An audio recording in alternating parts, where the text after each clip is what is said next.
Hi everyone दोस्तों, स्वागत है आप लोग को आज की एक नई वीडियो में। दोस्तों सुबह सुबह 10 बजे के करीब अभी हम आए हैं रिक्शा निकाल करके रोडों पे। और जब शिवपुरी के सी ब्लॉक में आए हैं, जब तो एक राम मंदिर है यहाँ पे, सनातन धर्म मंदिर है, वहाँ पे देखिए इस तरह से भंडारा किया जा रहा है। जैसे रायता लस्सी होता है ना, लस्सी सबको 1 गिलास 2 गिलास जितना पी सके उतना पिला रहा है, और ऊपर से 1-1 लड्डू भी दे रहे हैं। तो यहाँ पे और जो भी बड़ बुजुर्ग अपने से छोटे बड़े जो भी आते हैं सबको राम राम कह रहे हैं वो लोग। इधर से भी उसको रिटर्न में सब राम राम कह रहे हैं। तो यहाँ पे हम ये देख रहे हैं कि यहाँ पे धर्म को लेकर के, अपने संस्कार को लेकर के कितने सीरियस है लोग, कितने मतलब कि व्यवहार में उनको उतार के रखे हैं।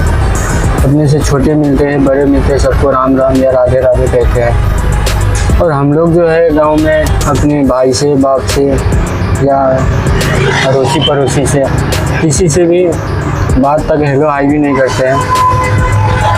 अगर हम मॉडल के हिसाब से चल रहे हैं तो इंग्लिश में हेलो हाई तो करते हैं, वो भी नहीं कर रहे, बात ही नहीं करना।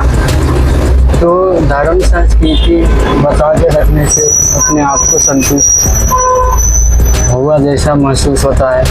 क्योंकि देखिए यहाँ पे न कोई लोग न लालच, सनातनी धर्म का रीति रिवाज इतना अच्छा है कि सबको जो भी लोग इधर रहे सबको 2 गिलास 3 गिलास रायता लस्सी पिला रहे हैं, फिर लड्डू दे रहे हैं, और बदले में कुछ भी नहीं, भगवान के प्रसाद समझ करके की सेवा कर रहे हैं गरीबों का। मैं न किसी का विरोध करता हूँ न किसी को सपोर्ट करता हूँ। मैं एक आम नागरिक हूँ और आम जिंदगी जीता हूँ, सादा जीवन रिक्शे चला करके अपने। तो मैं किसी का विरोध करूंगा और मैं किसी का सपोर्ट करता। लेकिन ऐसा कहते हैं लोग, जब कांग्रेस की सत्ता थी देश में, कांग्रेस ने जब 60-65 साल यहाँ पे सरकार चलाए, तो सबके जेब में पैसा होता था, सबको व्यापार मिलता था, व्यापार करने को सुख सुविधा साधन थी। और ये जो बीजेपी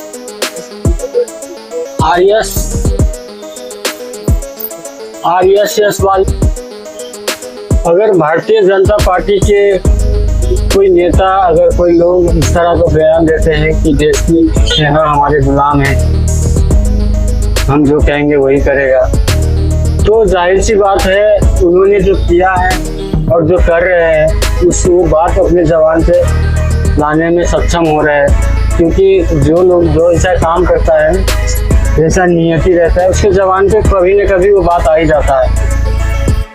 जब उस तरह का उन्होंने जनता के साथ छल किया, नोट बंद किया, सबको गरीब किया और अपने देश की सारे संपत्ति, सारे पैसे अपने काबू में कर लिए, कुछ लोगों को समर्पित कर दिए, कुछ लोग को अमीर कर दिए, तो सारे लोग को गरीब कर दिए।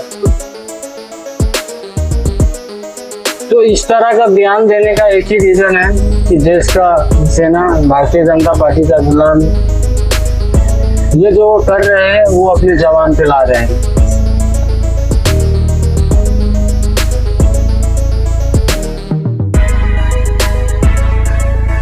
दोस्तों तिहाड़ जेल के पास हूँ अभी मैं। ये जो आगे सामने दीवार दिख रहा है आप लोग को, ये तिहाड़ जेल का ही दीवार है। काफी लंबा है, ये काफी दूरी में है। और अभी हमारा रिक्शे में 7 सवारियां मिल गई और उन लोगों को जब बैठाया मैं 20-20 रुपये के हिसाब से, बैठाते ही हमारे रिक्शे पंक्चर हो गए, ये लेफ्ट साइड का चक्का। तो हमने उस भाई को मोबाइल पकड़ा दिए और उन लोगों से भी मदद मांगी, और वो भाई लोग भी अच्छे थे, फटाफट से मदद कर दिए और हमने चक्का चेंज करके उन लोगों को बैठाया और तिहाड़ जेल के पास उनको लेके आए थे। फिर उनको छोड़ करके वापस जा रहा हूँ सागर कुंड के साइड। तो भाई लोग ने 20-20 रुपया करके 140 रुपया हमारे ऑनलाइन कर दिए उन्होंने, और 20 रुपया की एक्स्ट्रा बारी और मिली थी। 20, 40, 60 रुपया का हमने पहले काम किए थे और 140 का ये, तो लगभग 200 का काम हमने अभी तक कर पाया है। अभी काम है नहीं दोस्तों, दिन का वही है, काम तो वही था, लेकिन धूप के कारण गर्मी इतना है यहाँ पे कि समझ नहीं आता है कि क्या किया जाए। ये हम लोग का जो रिक्शे का छत होता है ना, वो काफी पतला होता है, टीने की होती है ये रास्ता पत्ता का, कहीं भी 2 मिनट रुकता हो धूप में तो गर्म हो जाता है। और हमारे सर के ऊपर ही है ये, ज्यादा ऊंचा है नहीं, तो गर्मी बर्दाश्त नहीं होता है। इसलिए हम अभी तो 2-3 दिन से जब 12-1 बजता है तो रूम पे जा करके गाड़ी लगा देता, रूम पे चले जाता हूँ और ये एडिटिंग करने लगता हूँ। एडिटिंग करने के लिए भी दोस्तों टाइम लगता है काफी, कर नहीं पा रहा हूँ मैं। तो आप लोग में से अगर कोई भी इच्छुक है कि हम एडिटिंग कर पाएंगे भाई का, तो आप लोग हमें कमेंट में अपना नंबर दीजिए, मैं कांटेक्ट करूंगा उनसे और उनको एडिटिंग करने के लिए सिखाऊंगा पहले तो क्या क्या करना है हमें, क्योंकि एडिटिंग का कोई लिमिट नहीं है, कोई सीमा नहीं है, और हमें ज़्यादा काम करना नहीं है उसमें, क्योंकि हमारा दूसरे का वीडियो होता नहीं है, अपना खुद का शूट किया हुआ वीडियो होता है, तो उस हिसाब से हम एडिट करते हैं। ज़्यादा हमें उसमें काम तो नहीं रहता है, हार्ड काम, लेकिन यही है, अब 20 से 25 मिनट के ऊपर की वीडियो होती है तो थोड़ा आधा घंटा 1 घंटा तो लग ही जाता है वीडियो एडिटिंग करने में। तो आप लोग अगर कोई चाहते हो कि मैं भाई का वीडियो एडिटिंग कर दूंगा, तो आप लोग कमेंट में अपना नंबर दीजिए, मैं कॉल करूंगा आप लोग को। तो खाना खाने गया था मैं, खा करके आ चुका हूँ फिर से घर पे। मुझे उस दिन बियर लेके आए थे उस मैडम के लिए, वही मैडम आज फिर से कॉल करके बुलाई है, कह रही कि मुझे डॉक्टर के पास जाना है, तो चलो मुझे डॉक्टर के पास भी छोड़ देना। और रास्ते में आने के बाद फिर 200 रुपया दिया है, कह रहे जाओ दारू लेके आओ।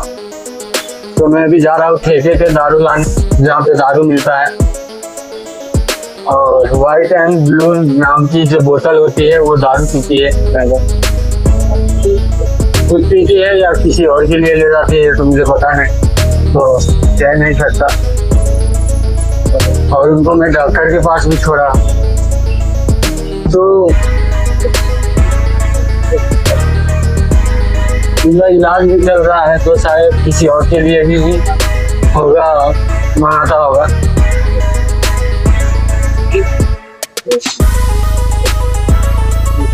या ये भी हो सकता है कि वो खुद पीती होगी, इसलिए डॉक्टर के पास जाना पड़ रहा है। तो दिल्ली में लोग अपने हिसाब से जीते हैं, किसी का कोई सुनता है नहीं, कि हमें जो अच्छा लगा वही सही है। और गणतंत्र का एक्चुअली सही मतलब भी यही होता है कि हर आदमी को जो अच्छा लगा वही सही है, तो इसलिए आदमी उस तरह का जिंदगी और वैसे होने पे मजबूर हो जाते हैं।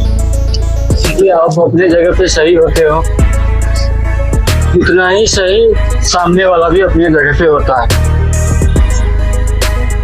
तो इसलिए हम किसी को खराब नहीं कह सकते हैं। और देखते हैं आज जा करके ठेके पे 200 रुपये में कितने बड़े बोतल, कितने ml के दारू हमें रखा है, व्हाइट एंड ब्लू। फिर ला करके मैडम को जाएंगे, वहाँ से जहाँ पे डॉक्टर के पास छोड़े हैं वहाँ से लेकर फिर हमको घर छोड़ेंगे, और क्या कुछ किराया देता है वो भी बताएंगे आप लोग से, क्योंकि किराया आज तय हुआ नहीं है। बस वो बोली कि हमें यहाँ जाना है, हम बोले चल ठीक है चल जाएंगे। किराया क्या देंगे, कितना देंगे, आगे अपडेट करेंगे आपको। ये हमने व्हाइट एंड ब्लू का बोतल ले लिया मैडम के लिए, और इसको प्लास्टिक में पैक करके ले जाएंगे उनको देने के लिए। 200 रुपये ही दिए थे उन्होंने, लेकिन ये 250 का दिया। तो मैं जाकर के बोलूँगा उनको मैडम ये 250 की है। फिर देखते हैं वो क्या कैसे है, देता है पैसा या नहीं देता है। बाकी वो आज घर भी जाने वाली है, कहीं ये ना हो कि बाकी रख ले और फिर घर जा कर के पैसा फंसा दे हमारे। भैया आऊँगा घर से तो दूँगा, ऐसा कह भी सकती है, क्योंकि अब पीने वाली का भरोसा नहीं होता है।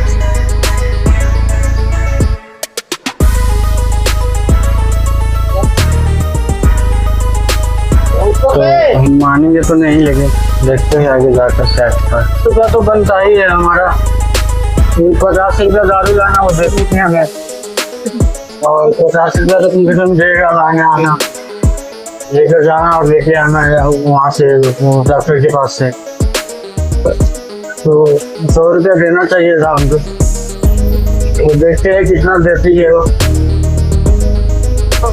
इस बात को जानिए, सरकार जो हमसे टैक्स लेती है तो कब और कितना टैक्स लेते हैं, और उस टैक्स के बदले हमें इस तरह का रोड, मेट्रो का साधन,